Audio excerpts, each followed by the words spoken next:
الخوف من المستقبل ومن الأرزاق ومن الصحة في المستقبل ومن الوحدة، إن إنسان مثلا ما يتزوجش أو ما يبنيش أسرة. كل المخاوف الخاصة بالمستقبل لها علاقة برؤية الإنسان لربه ورؤية الإنسان لنفسه.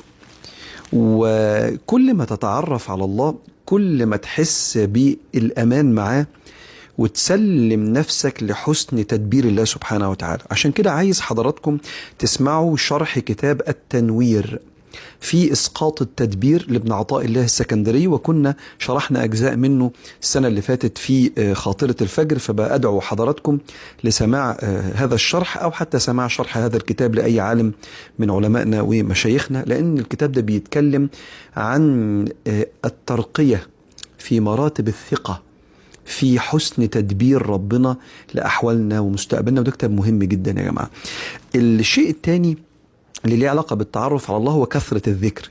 الذكر يجعل القلب منور، يشوف ربنا وهو بيعاملنا، يعني يشوف صفات ربنا، يشوف ربنا كيف يحسن تولي أمرنا سبحانه وتعالى.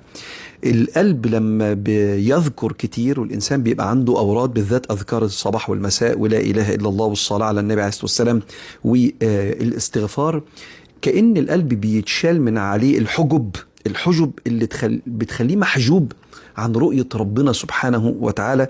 أقصد رؤية كرم ربنا ورعايته وعنايته لينا، وبالتالي واظب على الأذكار القلب يتوصل بربنا سبحانه وتعالى. الشيء الأخير وده مهم جدا هو السعي.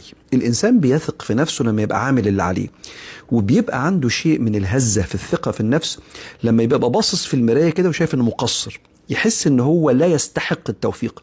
أما المجتهد بيبقى مطمئن إنه عمل اللي عليه ويفوض أمره لربنا، فبيبقى عنده حسن ظن في المستقبل إن شاء الله. والله أعلم.